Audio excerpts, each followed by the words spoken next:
오늘은 블랙 앤 화이트, 블랙 앤 화이트라는 제목으로 주일 메시지를 나누겠습니다. 여러분 혹시 동조 효과라고 아세요? 동조 효과. 들어보셨는지 모르겠는데 모르셔도 괜찮습니다. 제가 영상을 한 4분 20초짜리 하나 준비했는데 동조 효과를 아주 잘 보여주는 재미있는 영상인데 잠깐 보시겠습니다. 틀어주세요. Pay attention. Take a look at this crowded waiting room. These people may appear to be waiting for the eye doctor, but they're actually waiting for the first test subject in our hidden camera experiment. And here she is, right on time for her 12 o'clock appointment. Hi, how are you doing? This woman thinks she's here for a free eye exam. Have you been here before?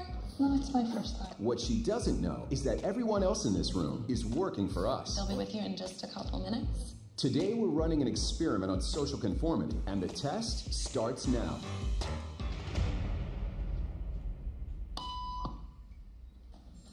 Did you hear that? These people sure did.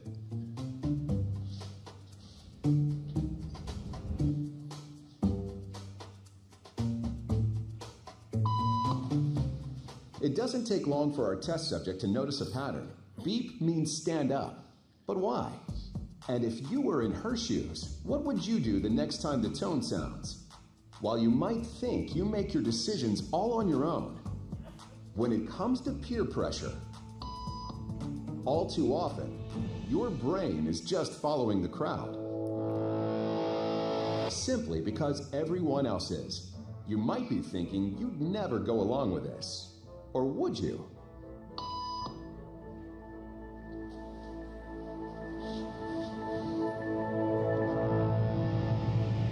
After just 3 beeps, and without knowing why she's doing it, this woman is now conforming perfectly to the group.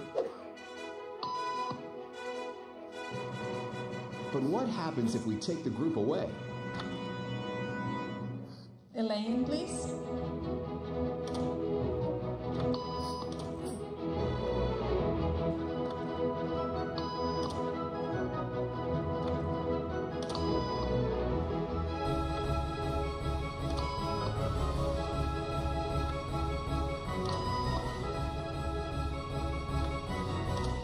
Okay, now she's alone. The crowd is gone and nobody is watching her, except our hidden cameras. What do you think she'll do?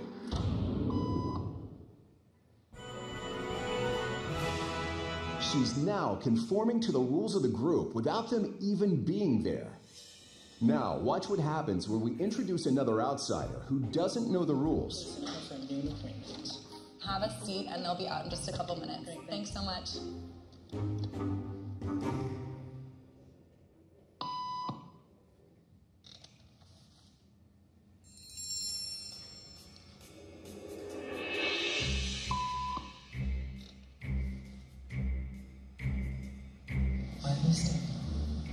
Everybody was doing, so I thought I was supposed to. Think she'll teach the new guy what to do?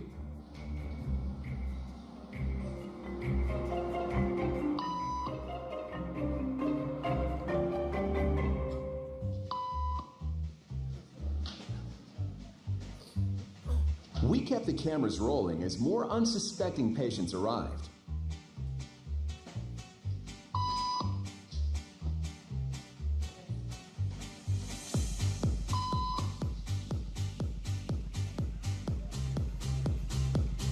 And slowly but surely, what began as a random rule for this woman has now become the social norm for everyone in this waiting room. Here to explain what's going on in their brains is Jonah Berger of the University of Pennsylvania. This sort of internalized form of herd behavior is part of what we call social learning. Starting at a very early age, when we see members of our group perform a task, our brains literally reward us for following in their footsteps. When I saw everybody stand up, I felt like I needed to join them. Otherwise, I'm like excluded. Once I decided to go with it, then I felt much more comfortable. 네, 재밌죠? 그 어떤 내용인지는 아시겠죠? 이 영상은 진짜로 리얼로 이제 나머지 사람들은 다 연기자고요. 한 사람만 이제 실험 대상이었는데 왜 그렇게 하는지를 모르는데 소리가 나면 사람들이 다 일어나니까 자기도 영문도 모르고 그냥 동조해서 따라 일어나는 것입니다. 그 공간 안에 있는 사람들이 다 똑같이 하니까 따라하는 거예요. 이 실험 카메라의 백미는 실험을 다 마친 후에 저 여성의 인터뷰에 있는데요. 왜 소리가 나면 당신은 일어났습니까? 라는 질문에 뭐라고 대답하냐면 다른 사람들이 전부 일어나서 따라해야 할 것 같았다라고 대답을 했죠. 그러면서 결정적인 한마디를 합니다. 제외되는 것이 싫었다는 거예요. 제외되는 것이 싫었다는 거예요. 그래서 제외되는 게 싫어서 영문도 모른 채로 삐 소리가 나면 다른 사람들과 같이 일어나는 것입니다. 그러면서 또 이런 말도 하죠. 일단 따라하기 시작하니까 마음이 한결 편해지더라. 그러니까 여러분 이 앞에 두 마디가 인간의 본성을 말해주는 되게 재밌는 말입니다. 그러니까 인간은 여러분 분리되는 것을 두려워하게 되어 있어요. 그래서 영문도 모르고 동조하는 거예요. 여러분 같으면 어떻게 하시겠어요? 에이 나는 안 해 하시겠지만 여러분도 똑같이 하게 되는 거예요. 인간은요 다수에 속해 있으면 마음이 평안해집니다. 그래서 영문도 모르고 다수의 동조를 하게 되는 거예요. 이것이 인간의 본성입니다. 그런데 오늘 본문을 보시면 성경에 본인 자신 스스로 공동체에서 분리되기를 원하는 한 그 사람이 나오죠. 그 사람을 성경은 나실인이라고 부릅니다. 오늘은 이 나실인에 대한 이야기를 좀 해보려고요. 먼저 나실인에 대한 간략한 개관을 먼저 하고 구체적인 내용으로 들어가겠습니다. 보여주시면 나실인은 히브리어로 나지르라고 합니다. 나지르. 구별된 자, 분리된 자 그런 뜻이에요. 나실인이 되는 경로는 세 가지의 루트가 있는데요. 첫 번째 하나님이 명령하셔서 나실인이 되는 경우가 있고요. 두 번째는 부모가 서원을 해서 자녀가 나실인이 되는 경우가 있어요. 그리고 마지막 세 번째는 자발적으로 자기 자신이 나실인이 되기를 서원하는 사람이 있죠. 그리고 평생 그러니까 종신 나실인으로 사는 사람이 있는가 반면에 일정 기간 동안만 나실인으로 사는 경우도 있습니다. 성경에 나오는 대표적인 나실인이 삼손, 사무엘, 세례 요한, 사도 바울 등등이 있는데 이 중에 이제 사도 바울 같은 경우에는 일정 기간 동안만 그러니까 리밋을 걸고 나실인의 삶을 산 사람이었죠. 자 그러면 이제 나실인으로 사는 삶의 구체적인 내용을 보겠습니다. 나실인으로 하나님께 서원한 사람은 세 가지를 하지 말아야 되는데 그 내용이 이제 오늘 본문에 나와요. 그래서 오늘 본문에서 보면 하지 말라, 하지 말라, 하지 말라가 세 번이 나옵니다. 이 세 가지 하지 말라라는 명령에 어떤 영적인 의미가 담겨 있는지를 보겠습니다. 2절과 3절 말씀 같이 읽겠습니다. 시작. 남자나 여자나 특별한 서원, 곧 나실인의 서원을 하고 자기 몸을 구별하여 여호와께 드리려고 하면 포도주와 독주를 멀리하며 포도주로 된 초나 독주로 된 초를 마시지 말며 포도즙도 마시지 말며 생포도나 건포도도 먹지 말지니. 나실인이 지켜야 되는 첫 번째 하지 말라의 명령이 뭐예요? 포도주와 독주를 마시지 말래요. 그러니까 여러분 이것은요 단순히 그냥 술 먹지 말라 그런 뜻이 아닙니다. 더 근원적인 질문을 던져봐야 하는 거예요. 여러분 제가 질문하겠습니다. 술을 왜 마시죠? 네? 왜 마셔요 여러분 술? 마셔도 마신다고 대답하기가 그렇고 또 안 마시는데 또 대답할 수도 없고 그렇죠. 가끔 그런 분들이 있더라고요. 갈증이 나서 맥주를 마신대요. 갈증이 나서 맥주를 마신다. 맥주를 마시면 갈증이 해소됩니까? 역시 유도신문에 안 넘어오시네요.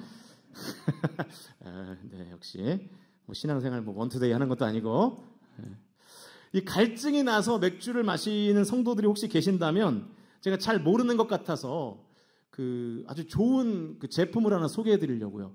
물이라고 있어요. 물을 마시면 갈증이 해소가 됩니다. 아이 목사님은 그 맥주의 맛을 모르셔가지고 그게 그 청량감이 있거든요. 이제 저한테 그러실 텐데 사실 저도 그건 솔직히 잘 모르겠어요. 그런데 어떤 느낌인지는 알 것 같아요. 그러니까 저 같은 경우에도 이 물을 마셔도 갈증이 해결이 안 될 때가 있거든요. 그럼 저 같은 경우에는 물 대신 뭘 마시냐면 아이스 아메리카노를 마십니다. 그러면 뭔가 갈증이 해소되는 느낌이 나는데 아마 그런 비슷한 느낌이 아닐까 생각이 돼요. 보통 술을 마시는 이유는 두 가지입니다. 첫 번째는 좋은 일이 생겨서, 그죠? 좋은 일이 생겨서 이 술을 마시면서 흥을 돋우는 거죠. 그리고 두 번째 술을 마시는 경우는 너무 나쁜 일이 생겨서, 그래서 그 괴로움을, 그 나쁜 일이 일어났다는 사실을 잊기 위해서 술을 마시죠. 아무 일이 없는데도 술을 마시는 분이 있어요. 그런 분들을 이제 술 중독이라고 합니다. 3절이 지금 뭔 얘기를 하고 있는 거냐면, 지금 그 얘기를 하고 있는 거예요. 지금 술을 구분했죠. 포도주와 독주를 마시지 말라 그랬잖아요. 포도주는 뭘까요? 포도주가 히브리어로 아인이라는 단어예요. 아인. 죄송합니다. 야인. 아인은 제 딸 이름이고 야인이에요. 야인. 근데 여러분, 이 야인에서 어떤 단어가 나왔을까요? 그렇습니다. 와인이라는 단어가 나온 거예요. 여러분, 성만교를 다니면 상식이 넓어집니다. 그래서 여러분, 와인의 본고장이 뭐 프랑스의 뭐 보르도 뭐 이런 지역 얘기하는데 그거 다 헛소리입니다. 와인의 본고장 어디냐면 이스라엘이에요. 와인의 역사가 게임이 안 되는 거죠. 여러분, 노아가 술이 취해가지고 추태를 부렸잖아요. 자식들 앞에서. 그때 뭐 먹었게요? 포도주 먹었습니다. 야인 먹었어요. 야인. 와인 먹은 거예요. 노아가 창세기 인물이잖아요. 그래서 뭐 보르도 뭐가 있습니까? 제가 찾아봤는데 뭐 부르고뉴 뭐 이런 거 있기 때문에요. 샹파뉴 뭐 이런 것도 있고, 뭐 이런 뭐 역사적인 전통이 있는 와인하고는 게임이 안 되는 거죠. 본문에서 술이 구분되어 있다고 제가 지금 얘기를 하고 있는 건데, 첫 번째는 포도주고 두 번째는 독주예요. 독주는 히브리어로 세캬르라는 단어인데, 이 곡물로 만든 도수가 굉장히 강한 술을 말합니다. 그러니까 우리로 말하면 뭐 소주나 양주 이 정도가 되겠죠. 그러니까 포도주와 독주의 용도가 다른 거예요. 포도주는 언제 마실까요? 내 삶에 좋은 일이 일어났을 때, 좋은 일이 생겨서 흥을 돋구고 싶을 때 포도주를 마시는 거예요. 그래서 요한복음 2장을 보면 혼인잔치, 결혼 예식에서 뭘 마시죠? 포도주를 마시잖아요. 흥을 돋우기 위해서 좋은 일. 반면에 독주는 언제 마시냐면 괴로운 일이 있을 때 그 괴로움을 잊어보려고 독주를 마시는 거죠. 그래서 여러분은 전혀 그런 경험이 없으시겠지만, 술을 드시는 분들은 다음날 필름이 끊겨가지고 그 전날의 일을 기억 못하는, 역시 전혀 모르겠다는 지금 연기를 굉장히 잘하고 계시는데, 그런 거잖아요. 그러니까 필름이 끊길 정도로 먹는 거죠. 하나님께서 나시린으로 서원한 사람은 이 포도주와 독주를 먹지 말라고 명령하신 것은 이런 뜻이에요. 기쁠 때 흥을 돋구기 위해서 포도주를 찾지 말고 먼저 하나님을 찾으라는 거예요. 슬플 때 괴로움을 잊으려고 독주를 찾지 말고 하나님을 먼저 찾으라는 거예요. 그러니까 이 포도주와 독주를 마시지 말라는 이 명령에는 기쁠 때도 슬플 때도 누굴 찾아라? 하나님을 찾으라는 뜻입니다. 한마디로 God first의 삶을 살라는 거예요. 이것이 나시린의 삶이어야 한다는 것입니다. 여러분은 제일 기쁜 일이 생길 때 어떤 행동을 제일 먼저 하십니까? 여러분은 슬픈 일이 생겼을 때 어떤 일들을 제일 먼저 하시죠? 사랑하는 성도 여러분, 기쁜 일이 생겼을 때 하나님께 제일 먼저 감사하는 신앙을 가지실 수 있기를 주님의 이름으로 축원드립니다. 그리고 슬플 때 하나님께 나와 기도하는 신앙을 가지실 수 있기를 주님의 이름으로 간절히 축원드립니다. 기쁠 때도 하나님께 제일 먼저 찾아가서 감사하고, 슬플 때도 하나님께 제일 먼저 찾아가서 도우심을 구하는 것은 하나님을 높이는 행위거든요. 여러분, 어떤 일이 생겼을 때 제일 먼저 무엇을 하느냐에 따라서 우선순위가 달라지는 것이고, 그 우선순위에 따라서 영광의 높이가 달라지는 거잖아요. 어떤 좋은 일이 생겼을 때 제일 먼저 어떤 사람을 찾아간다면 그 사람은 이 친구가 나를 높은 존재로 영광스럽게 여기는구나 라고 판단하는 거잖아요. 그런데 기쁘고 슬플 때 포도주와 독주를 찾지 않고 하나님을 제일 먼저 찾아간다는 것은 하나님을 높이는 행위이시고, 그렇기 때문에 포도주와 독주를 찾지 않고 하나님을 찾아간다는 것은 하나님을 영광스럽게 여긴다는 신앙적 고백인 것입니다. 그렇게 우리가 하나님을 높이면 우리의 삶에는 어떤 일이 일어나는가? 시편 20편 1절 말씀 읽어보겠습니다. 시작. 야곱의 하나님의 이름이 너를 높이 드시며, 할렐루야. 우리가 하나님을 높이면 하나님도 우리를 어떻게 하신다고요? 높이신다는 거예요. 하나님이 나를 높이신대요. 여러분 이 말씀을 한번 믿어보세요. 내가 하나님을 높이면 하나님도 나를 높이신다는 것을 믿으실 수 있기를 주님의 이름으로 축원드립니다. 하나님을 높이는 행위가 뭐라고요? 기쁠 때 하나님을 제일 먼저 찾는 거예요. 그래서 감사하는 거예요. 슬플 때 다른 사람 찾지 않고 제일 먼저 하나님을 찾아서 기도하는 거예요. 그게 하나님 영광 받으시는 행위고 하나님을 높이는 행위라는 것입니다. 하박국의 고백이 굉장히 재미있고 의미 있는 고백이거든요. 우리는 하박국 하면 뭐 무화과 나뭇잎이 마르고 뭐 외양간에 송아지가 없을지라도 나는 여호와로 말미암아 즐거워하고 기뻐하리로다 이 말씀만 아시는데 하박국 3장 19절을 보면 하박국이 굉장히 놀라운 고백을 합니다. 읽어보겠습니다. 시작. 주 여호와는 나의 힘이시라 나의 발을 사슴과 같게 하사 나를 나의 높은 곳으로 다니게 하시리로다. 하나님이 나를 높은 곳으로 다니게 하신대요. 하나님이 나를 높이 올리신대요. 우리가 흔히 장애물을 벽에 비유하잖아요. 그런데 내가 높은 곳으로 다니면 더 이상 벽은 장애물이 아니에요. 왜냐하면 나는 그 위를 다니기 때문에. 내려다보는 구조물에 불과한 거죠. 여러분 애벌레 상태에서는 1cm의 장애물도 큰 벽입니다. 그런데 그 애벌레가 성충이 되어서 나비가 되면 그 모든 장애물들은 그저 구경거리일 뿐이죠. 왜냐하면 나비는 높은 곳을 날아다니잖아요. 내가 기쁠 때 포도주를 찾지 않고 하나님을 찾고 내가 슬플 때 독주를 찾지 않고 하나님을 찾으면 하나님께서 영광을 받으시고 하나님께서 높아지시고 그리고 그 높아지신 하나님께서 나를 높이심으로 하나님께서 나의 삶 가운데 높이시는 그 섭리를 경험하시는 저와 여러분이 다 되실 수 있기를 주님의 이름으로 간절히 축원드립니다. 나시린이 지켜야 할 두 번째 하지 말라 뭘까요? 5절 말씀 읽어보겠습니다. 5절 시작.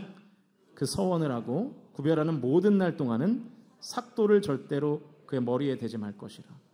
자기 몸을 구별하여 여호와께 드리는 날이 차기까지 그는 거룩한즉 그의 머리털을 길게 자라게 할 것이며. 자, 두 번째 나시린이 하지 말아야 될 게 뭐예요? 머리카락을 자르면 안 돼요. 왜 그랬을까요? 왜? 긴 머리카락으로 본인이 나시린임을 다른 사람에게 보여주라는 거예요. 그러니까 머리카락을 자르지 않고 장발을 유지하는 것은 일종의 가시 효과입니다. 내가 나시린임을 다른 사람에게 보여주는 거죠. 그 장발을 그럼 왜 보여줄까요? 그 긴 머리를 왜 보여주는 걸까요? 나를 유혹하지 말라는 뜻이거든요. 나에게 나를 유혹하지 마라. 나시린이야. 나 구별된 사람이야. 죄로 유혹하지 말라는 뜻이죠. 그래서 아예 나시린임을 드러내고 살라는 거예요.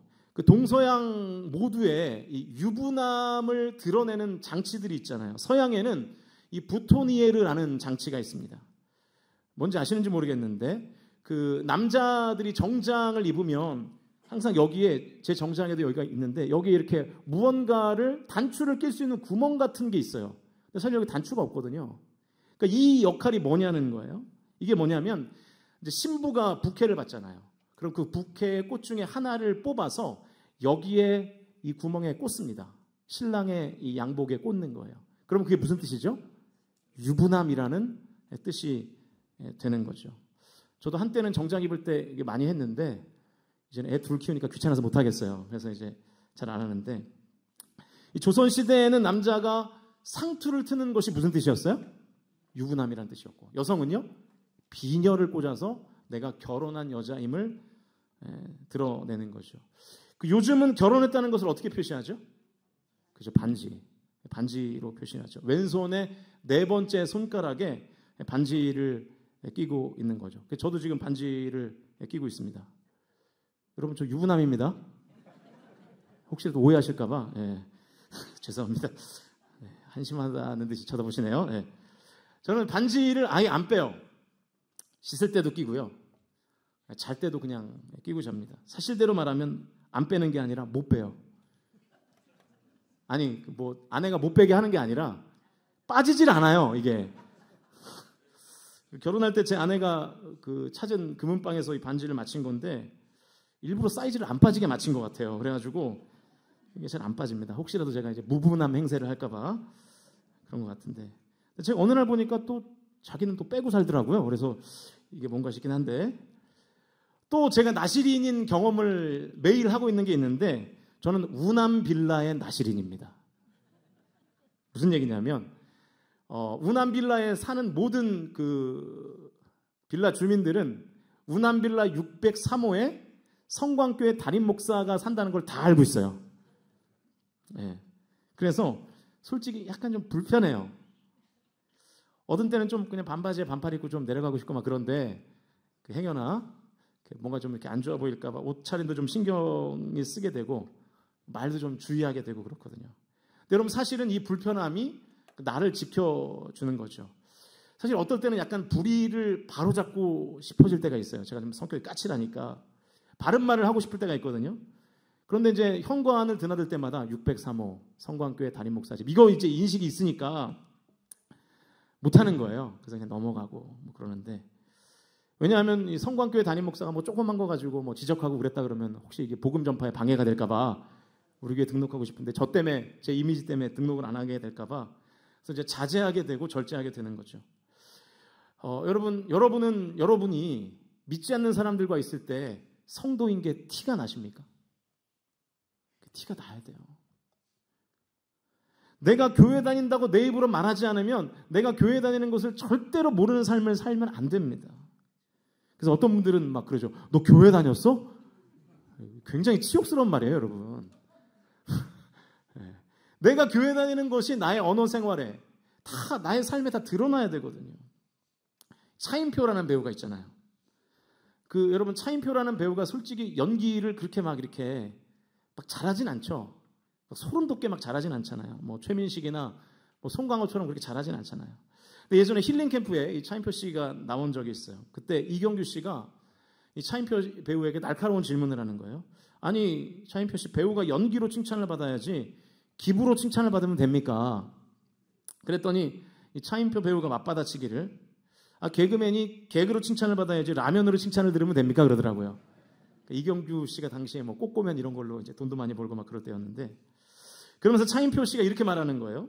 제가 94년에 데뷔했는데 19년 동안 상을 받은 적이 한 번도 없습니다. 심지어 제가 영화제에 초청받은 적도 없습니다. 그러면서 자기를 이렇게 표현하더라고요. 저는 최민식, 송강호 같은 명품 배우가 아닙니다. 그런데 여러분 그 차인표 배우 굉장히 열심히 하는 게 있어요. 아마 여러분도 아실 텐데 이 컴패션이라는 기독교 NGO 단체 활동을 거의 목숨을 걸고 해요. 여러분 이 사역을 정말로 열심히 하니까 이 최민식, 송강호 배우와는 또 다른 독보적인 이 차인표만의 캐릭터가 구축이 되는 거예요. 그러니까 이 컴패션이라는 선교단체가 차인표에게는 긴 머리인 거죠. 연예인들에게 얼마나 많은 유혹이 있겠습니까? 그래서 한순간에 나락가는 연예인들이 정말 많잖아요. 최근에도 잘생긴 한 남자 배우가 나락에 갔죠. 그런데 이 차인표 배우에게는 이 컴패션이 장발인 거예요. 자기 자신이 크리스천임을 다 아는 거예요. 그래서 더 조심하게 되고 유혹으로부터 멀어지게 되고 더 건강하게 신앙생활하고 배우 활동을 하게 되는 거죠. 이 전투기 중에 스텔스라는 전투기가 있어요. 아시는지 모르겠는데 이 스텔스는요. 적의 레이더망에 안 잡히는 전투기입니다. 크리스천도 스텔스 크리스천이 있어요. 안 잡혀요. 잘 몰라요. 나의 신앙을 적에게 알리지 말라. 뭐 이런 성도들이 있단 말이죠. 여러분 그러니까 자꾸만 우리가 유혹에 빠지는 거예요. 유혹을 이기는 것도 중요한데요. 더 지혜로운 거는 뭐냐면 유혹을 피하는 것입니다. 근데 여러분 유혹을 피하려면 어떻게 해야 돼요? 내가 그리스도인임을 드러내고 살아야 됩니다. 사랑하는 성도 여러분, 내가 하나님을 믿는 성도임을 세상에 알리실 수 있기를 주님의 이름으로 축원드립니다. 여러분 어떻게 알리고 계세요? 제가 참 자존심 상하는 게 지난주에도 우리 부교육자들과 그런 얘기를 했는데 월평 성당은 알아도 성광교회는 잘 몰라요. 택시 타고 어디 가자 그러면은 거기 월평 성당 옆에 있는 거 뭐 이러지. 종아 이노베이션 센터 달고 다 아는데 우리 교회는 잘 모르더라고요. 여러분 어디 가실 때마다 뭐라고 얘기하셔야 됩니까? 저 성광교회 교인입니다. 어디 택시 타고 어디 가자 그러면 성광교회 가시죠. 거기가 어디예요? 그럼 막 소리를 지르셔야 돼요. 아니 그것도 모르시냐고 성광교회 얼마나 유명한 교회 이러시면서 성광교회를 알리셔야 하는 거죠. 여러분, 우리가 시간을 사용하는 것을 통해서 내가 성도임을 세상에 알려야 되는 거예요. 그게 뭐예요? 주일 성수잖아요. 그게 예배잖아요. 재능을 하나님께 쓰는 것을 통해서 내가 성도임을 알리는 거죠. 그게 봉사잖아요. 그게 헌신이잖아요. 또 재정을 하나님께 쓰는 것을 통해서 내가 신앙인임을 알리는 거죠. 그게 헌금이죠. 그러니까 내가 어디에 있든지 신앙을 지키면 그 신앙이 나를 유혹으로부터 지켜줄 줄로 믿으실 수 있기를 주님의 이름으로 축원드립니다. 우리가 너무 숨기고 사니까 세상의 수많은 유혹들이 나에게 찾아오는 것이죠. 사랑하는 성도 여러분, 불신앙의 중심에서 한번 신앙을 외쳐보십시오. 그게 나를 불편하게 하지만 그 불편함이 나를 지킬 줄로 믿습니다. 나시린의 세 번째 하지 말라는 명령 짧게 살펴보고 마치겠습니다. 6절 말씀 읽겠습니다. 시작. 자기의 몸을 구별하여 여호와께 드리는 모든 날 동안은 시체를 가까이 하지 말 것이요. 자, 나시린이 지켜야 하는 세 번째 명령이 뭐예요? 시체를 가까이 하지 말라. 그러니까 죽음을 가까이 하지 말라는 거죠. 그러니까 죽음을 가까이 하지 말라는 것은 무슨 뜻이냐면 생명이 아닌 일에는 손대지 말라는 거예요. 나의 생명을 더 회복시키고 나의 생명을 더 강하게 하는 일을 하고 나의 생명을 자꾸만 이렇게 위축되게 만드는 일에는 손대지 말라는 것입니다. 왜냐하면 하나님은 우리의 생명을 더 풍성하게 하시는 분이시기 때문입니다. 요한복음 10장 10절입니다. 읽겠습니다. 시작.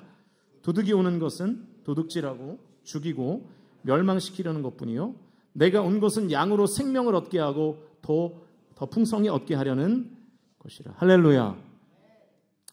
하나님과 연결된다는 것은 뭐냐면 죽음이 아니라 생명으로 나아가는 것임을 믿으실 수 있기를 주님의 이름으로 축복합니다. 자, 그러면 우리가 판단을 해야 돼요. 어떤 것은 죽음의 길이고 어떤 것이 생명의 길인가? 저는 예수님께서 아주 명확한 기준을 세워주셨다고 생각합니다. 마태복음 7장 13절 14절 읽어보겠습니다. 시작.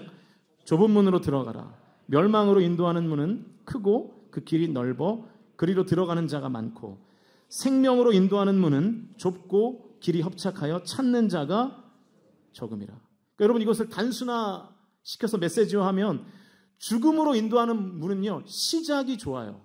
문이 커서 그리고 길이 넓어요. 그래서 가는 동안 너무 시작이 편하고 좋아요. 그런데 그 끝에는 뭐가 있어요? 멸망이 있어요. 죽음이 있어요. 반대로 생명의 길은 시작은 불편해요. 문이 좁아요. 그리고 길이 협착하고 좁아서 가기가 힘들어요. 그런데 그 끝에는 뭐가 있습니까? 생명이 있어요. 여러분, 죽음의 무엇이 죽음이고 무엇이 생명인가를 어떻게 알 수 있냐면 죽음은요 시작이 쉽고 끝이 나빠요. 반면에 생명은 시작은 어려운데 끝이 좋아요. 예를 들어 볼게요. 운동을 한번 예로 들어 볼까요?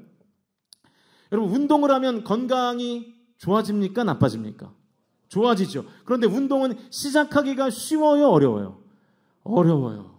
너무너무 어려워요. 그런데 하고 나면 어때요? 좋아요. 너무 기분이 상쾌하고 보람이 있고. 술 얘기를 자꾸 해서 죄송한데 술은 어떻습니까? 시작이 쉬워요. 술이 술술 넘어가요. 그죠? 그런데 여러분 끝이 어떻습니까? 사람이 뭐가 되죠? 개가 되죠. 네. 끝에 가보면 개가 되어 있잖아요. 새벽에 여러분 유흥가 이런 데 막 보면은 개가 되어 넓어져 있는 사람들이 얼마나 많습니까? 자, 영적 생명을 풍성하게 하는 예배는 시작이 어렵습니까? 쉽습니까? 어려워요. 너무 가기 싫어요. 오늘도 사실은 너무 가기 싫으셨죠? 날씨가 이렇게 좋은데 어디 저기 놀러 가야 되지 않나? 뭐 그런 거. 그리고 또 비가 오면 비가 오는데 집에 있어야 되지 않나? 근데 교회는 언제 오는 거예요, 그러면? 그러니까 진짜 오기가 너무 싫은 거예요. 그런데 여러분, 주일에 교회 왔다가 돌아가는 길은 어떻습니까? 그죠? 하나님을 만나서 행복하고 말씀을 깨달아서 은혜가 있고 뜨거움이 있고 그런 거잖아요. 끝이 좋은 거거든요. 그러니까 시작은 너무 어려운데 그 어려운 시작을 하고 나면 뜨거워지고 영적 생명력이 충만해지고 그러는 거죠. 반면에 요즘 여러분이 많이 하는 것 중에 아마 넷플릭스를 밤새 보시는 걸 텐데 넷플릭스 밤새 보는 거는 시작은 너무 쉬워요. 뭐 어려울 게 없죠. 제가 가르쳐 드릴게요. 처음에 과자를 집는다. 침대에 눕는다. 휴대폰을 켠다. 넷플릭스를 터치한다. 본다. 밤샜다. 이렇게 되는 거잖아요. 그죠? 너무 쉬워요. 내가 노력할 게 없어요. 근데 끝은 어떻습니까? 끝에 이제 실패감이 찾아오죠. 죄책감이 찾아오고. 지금 내가 밤새 뭐 하는 거냐? 이 시간에 공부를 했으면 서울대를 갔겠다. 이 시간에 예배를 드리거나 성경을 읽었으면 내가 하나님의 마음을 더 많이 깨달았을 텐데, 하나님 주시는 복을 얼마나 많이 받았을까? 그러면서 자괴감이 드는 거죠. 그러니까 여러분, 생명은요 언제나 끝이 좋은 거예요. 끝. 사랑하는 성도 여러분, 시작이 좋은 것이 아니라 끝이 좋은 것에 도전하실 수 있기를 주님의 이름으로 간절히 축원드립니다. 그게 지혜이고 그게 육과 영의 생명력을 높이는 방법입니다. 정리하면 나시린이 지켜야 되는 세 가지 명령. 첫 번째, 사랑하는 성도 여러분, 기쁠 때나 슬플 때나 God first, 하나님을 먼저 찾으실 수 있기를 주님의 이름으로 축원드립니다. 하나님을 먼저 찾는 것이 하나님을 높이는 행위예요. 그렇게 하나님이 높음을 받으시면 하나님께서 나를 높여주실 줄로 믿습니다. 두 번째, 내가 그리스도인임을 세상에 알려서 유혹과 싸우는 것도 필요한데 유혹을 피하는 것이 더 중요합니다. 그게 지혜라는 거죠. 세 번째, 시작이 좋은 것이 아니라 끝이 좋은 것을 붙드십시오. 죽음을 만지지 마세요. 그러니까 죽음에 관한 것은 언제나 시작이 좋고 끝이 안 좋습니다. 그러나 생명에 관련된 것은 언제나 시작은 힘들지만 끝이 좋은 거예요. 저와 여러분이 시작이 아니라 끝이 좋은 것을 붙들므로 생명을 풍성히 얻으실 수 있기를 주님의 이름으로 축원드립니다. 이제 말씀을 정리하겠습니다. 오늘 설교의 제목이 블랙 앤 화이트인데요. 무슨 뜻인가 이게? 이 세상에는 두 가지의 리스트가 있는 것 같아요. 첫 번째는 블랙 리스트가 있고 두 번째는 화이트 리스트가 있어요. 블랙 리스트는 어떤 제도나 가치를 못 누리게 하는 배제 명단이고요. 화이트 리스트는 어떤 제도나 가치를 예외적으로 누리게 하는 추가 명단입니다. 신앙생활이라는 것이 이 싸움인 것 같아요. 이 세상의 화이트 리스트가 되고 하나님 나라의 블랙 리스트가 될 것인가? 아니면 하나님 나라의 화이트 리스트가 되고 때로는 이 세상의 블랙 리스트로 살아갈 것인가? 물론 뭐 항상 이렇게 이분법적으로 나눠지는 건 아니지만 이런 갈림길에 서 있을 때가 많죠. 제가 설교의 앞부분에서도 말씀드렸지만 나시린은 구별된 자라는 뜻입니다. 분리된 자라는 뜻이거든요. 나시린은 하나님께 블랙리스트로 구분된 자가 아니라, 분리된 자가 아니라 화이트 리스트로 구별된 자예요. 왜 그런가? 여러분 한번 논리적으로 생각해 보세요. 동조 효과가 일어나는 이유를 우리가 영상을 통해서 봤잖아요. 인간의 본성에는 분리되는 것에 대한 두려움이 있습니다. 그런데 그렇게 분리되는 것이 두려운 이 부모가 자녀가 나시린으로 구별되기를 원한다면, 그리고 자신 스스로가 나시린으로 구별되기 원한다면, 하나님께서 나시린으로 구별되라고 명령하신다면 그 구별됨은 배제되는 것이라면 안 하겠죠. 배제당해서 손해보는 블랙리스트가 아니라 예외적으로 특권을 누리는 화이트 리스트이기 때문인 것 아니겠습니까? 오늘 본문인 민수기 6장의 구조가 되게 재밌는데요. 민수기 6장이 총 27절입니다. 그런데 21절까지는 다 나시린에 대한 얘기예요. 그러다가 22절부터 27절까지 하나님께서 모세에게 어떤 명령을 내리시냐면 제사장들에게 이스라엘 백성들을 이렇게 축복하라는 그 복의 내용들이 나와요. 근데 여러분이 아주 좋아하고 잘하시는 말씀이에요. 24절부터 26절까지의 말씀 읽어보겠습니다. 시작. 여호와는 내게 복을 주시고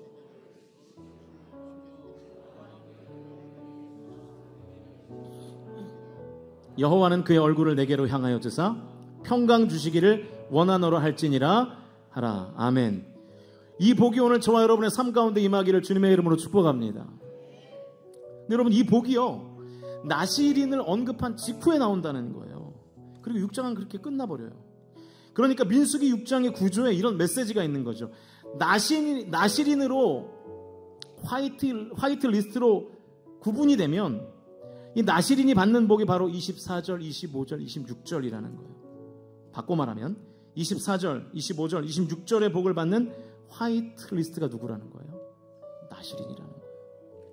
그러니까 나시린으로 구별되는 것은 우리가 세상의 손해를 약간 볼 수도 있겠으나 하나님의 복을 특별하게 받는 화이트 리스트라는 것을 저와 여러분이 믿으실 수 있기를 주님의 이름으로 축복합니다. 나시린은 하나님의 지혜와 능력과 권한을 누리게 하는 명단이에요. 여러분, 이 하나님의 화이트 리스트에 속하기를 힘쓰십시오. 그게 우리의 삶 가운데 하나님의 복을 누리는 귀한 구분인 줄로 믿습니다. 저와 여러분이 나실린되어 하나님의 화이트 리스트에 포함되는 은혜가 있기를 주님의 이름으로 간절히 축원드립니다.